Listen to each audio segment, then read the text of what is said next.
Good morning बच्चों। मैं doctor शिखा तिवारी, पंडित सहदेव प्रसाद त्रिवेदी महाविद्यालय रमाईपुर कानपुर से ऑनलाइन पढ़ाई में आपका स्वागत करती हूँ। बच्चों, मैं आज आपको बीए तृतीय वर्ष प्रथम प्रश्न पत्र अवतरण काव्य के अंतर्गत अज्ञे जी की व्याख्या बताऊंगी। पिछली व्याख्या में मैंने नदी के दीप कविता की व्याख्या करी थी। आज मैं उसके आगे एक बूंद सहसा उछली मैं गए थे मुँह जो कहा नहीं गया सवेरे सवेरे तुम्हारा नाम, कविता की व्याख्या आपको बताऊंगी। तो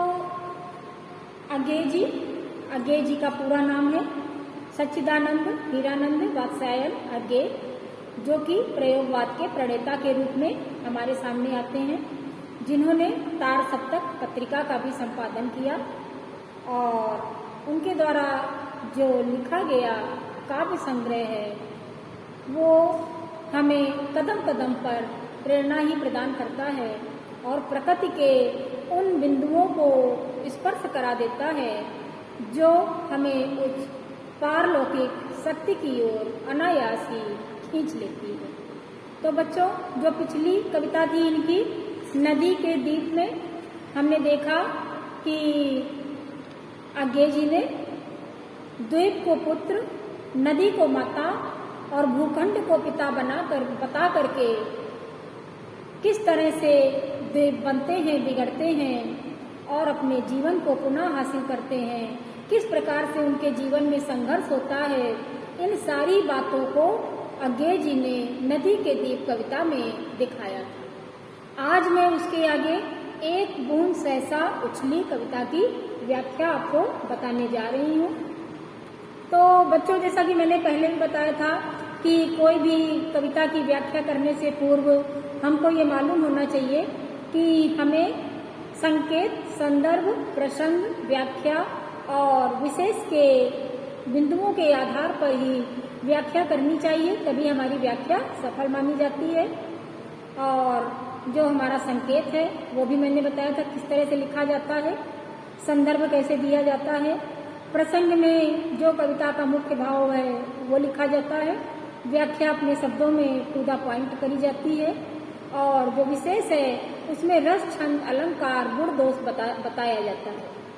तो ये जो हमारे अज्ञे जी ने खड़ी बोली में काव्य रचना करी है, तो इनकी भाषा खड़ी बोली। छंद, निराला जी ने छायावाद युग में ही छंद बंधन तोड़ने का कार्य किया था, तो मुक्तक छंद, तभी से मुक्तक छंद में काव्य लिखा जाने लगा। तो अज्ञे जी का भी जो छंद है वो मुक्तक छंद ही है। अनुप्रास अलंकार प्रत्येक पद में होता है और इसके अलावा जो अर्थबोध हमको होता है उसके अनुसार भी अलंकार की प्राप्ति हम करते हैं। इसके साथ ही अगर सरल अर्थ है तो प्रसाद गुण है, वीरतापूर्ण या भयानक रस की उत्पत्ति अगर कराता है तो ओज गुण है, प्रेम का चित्रण है तो श्रृंगार रस होता है और अगर वियोग का है तो भी श्रृंगार रस होता है। तो जैसा कविता में जो भाव आता जाता है उसी के हिसाब से उसको हम रस, गुण, दोष आदि में विभक्त कर देते हैं। तो आज की कविता है एक बूंद सहसा उछली। तो इसके लिए मैं बता देना चाहती हूँ कि ये जो पंक्तियां हैं वो अज्ञे जी ने अरियो करुणामय प्रभामय से एक बूंद सहसा उछली कविता ली गई है। कहाँ से ली गई है? अरियो करुणा प्रभामय से। यहाँ पर जो कविता है वो इस तरह से है। मैंने देखा एक बूंद सहसा उछली सागर के झाग से, रंगी गई क्षण भर ढलते सूरज की आग से, मुझको दिख गया सूने विराट के सम्मुख, हर आलोक छुआ अपनापन है उन्मोचन नश्वरता के दाग से। एक बूंद के माध्यम से कवि अज्ञे जी ने इस जीवन को क्षणभंगुर बताते हुए कहा है।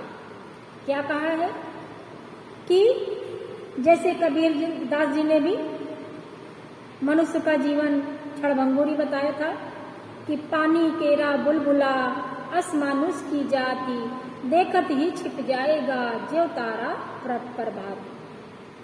तो जैसे जो हाल बूंद का होता है वैसे ही मनुष्य का भी होता है, जहाँ से वो आता है वहीं जा करके मिल जाता है। तो मैंने देखा एक बूंद सहसा, कवि कहता है कि उसने सागर की लहरों के झाग से उछलती हुई एक बूंद को देखा, जो ढलते हुए रंगी गई क्षण भर ढलते सूरज की आग से, जो ढलते हुए सूरज की चमक से क्षण भर में ही रंग गई, और कुछ क्षणों के लिए सूर्य के आलोक जो आग के गोले के समान दिखाई पड़ रहा था, वह रंग गई क्षण भर ढलते सूरज की आग से। वो जो लाल रंग का सूरज का गोला दिखाई पड़ रहा था, वह बूंद भी उसी ढलते हुए सूरज के रंग में रंग गई। उसके स्पर्श से बूंद स्वर्णिम हो गई, अर्थात उसी रंग में रंग गई। इस दृश्य को देखकर कवि को एक दार्शनिक तत्व का ज्ञान हुआ।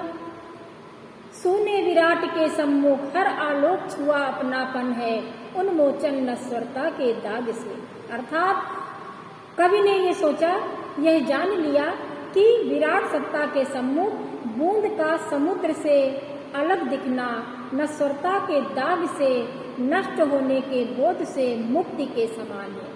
फिर से सुन लीजिए कि कवि ने उस बूंद को ढलते हुए लाल सूरज के साथ उसी रंग में रंगा हुआ स्वर्णिम आकार में देखा, रंग में देखा।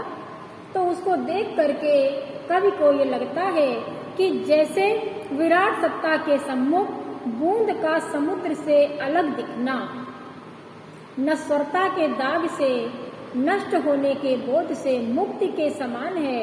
क्षण भर में वह पुनः उसी विशाल अथाह सागर में समा जाती है। अर्थात बूंद जो समुद्र के अलग से दिख रही है, लेकिन कुछ ही देर बाद उसका जो जीवन है वो चूंकि नश्वर है, क्षण भंगुर है, तो वो पुनः जाकर के उसी समुद्र में मिल जाती है। फिर उसको ढूंढो तो कहीं उस बूंद की प्राप्ति नहीं होती है। तो बूंद सागर में मिलकर अपना अस्तित्व खो देती है तथा सागर से विलय हो जाने पर वह अपने अस्तित्व को धारण करती है। बूंद का सागर से पुनः मिलना ही उसकी मुक्ति है। कवि आत्मज्ञानी है, इसलिए वह बूंद और समुद्र के माध्यम से आत्मा और ब्रह्मा के स्वरूप को बताना चाहता है। अर्थात प्रकृति के माध्यम से कैसे उस अलौकिक सत्ता को प्राप्त किया जाता है, इसके बारे में कवि ने बड़े ही रहस्यात्मक ढंग से अपनी बात को कह दिया है। तो यहाँ पर विशेष में लिखेंगे भाषा खड़ी बोली, छंद मुक्तक, जीवन की क्षणभंगुरता के बारे में बताया गया है, अनुप्रास अलंकार है, और बूंद का उदाहरण देकर के मनुष्य के जीवन की ओर इशारा किया गया है, इसलिए उदाहरण अलंकार भी है।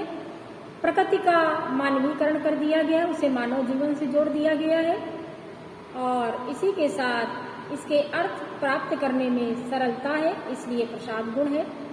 और इसमें चूंकि रहस्यवाद यानी ईश्वर की चर्चा करी गई है, इसलिए इसमें रहस्यवाद भी दिखाई पड़ता है। चलिए नेक्स्ट देखती हूँ, मैं आगे बढ़ती हूँ। मैं वह धेनु हूँ,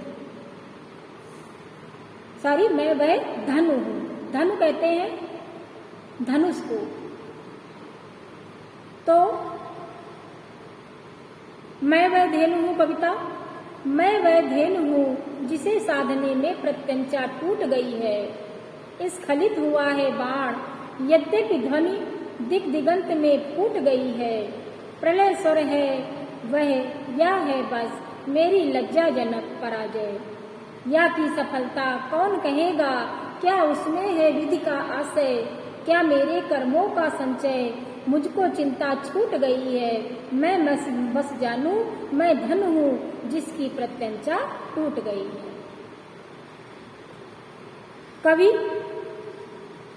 धनु यानी धनुष की प्रत्यंचा के माध्यम से जीवन की विडंबना का चित्रण करता है। कैसे करता है आइए देखते हैं। मैं वह धनु हूँ जिसे साधने में प्रत्यंचा टूट गई है। कवि कहता है कि वह एक ऐसा धनुष है, अर्थात मनुष्य एक ऐसा धनुष है जिसे चलाने में उसकी डोरी टूट गई है, जिसे अपना जीवन चलाने में वह टूट जाता है, बिखर जाता है, अक्षम महसूस करने लगता है। अर्थात वह जीवन रूपी धनुष को साधने में असमर्थ है।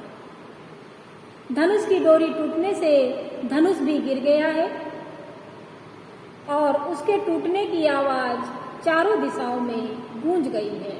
इस स्खलित हुआ है बाण, यद्यपि ध्वनि दिगंत में फूट गई है, प्रलय स्वर है वह या है बस मेरी लज्जाजनक पराजय। कवि आगे कहता है कि 10 दिशाओं में आवाज गूंजने के बाद अब कवि इस दुविधा में है कि धनुष के टूटने से निकला स्वर प्रलय का स्वर है या उसकी सफलता का स्वर है। कवि ये कहना चाहता है कि मैं ये जो जीवन रूपी मनुष्य रूपी धनुष में जीवन रूपी जो ये डोर बांधने का प्रयास कर रहा था, ये बांधने में मुझसे टूट गई है। अब इसका जो शोर चारों ओर छा गया है उसमें मेरी सफलता है या लज्जाजनक पराजय, इस बात को मैं कह पाने में असमर्थ महसूस हो रहा हूँ। क्या उसमें है विधि का आशय, क्या मेरे कर्मों का संचय, मुझको चिंता छूट गई है, मैं बस जानू मैं धन हूँ जिसकी प्रत्यंचा टूट गई है। कवि आगे कहता है कि कौन बताएगा जो हुआ है वह विधि अर्थात ईश्वर का ही विधान था।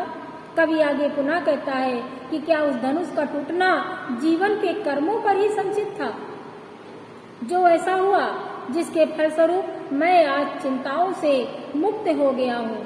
कवि यहाँ परिस्थिति को समझ पाने में असफल रहा है, इसलिए वह कहता है कि मैं बस यही जानता हूँ कि मैं एक ऐसा धनुष हूँ जिसकी प्रत्यंचा टूट गई है। अर्थात वह अपने जीवन को संभाल पाने में सफल नहीं रहा है।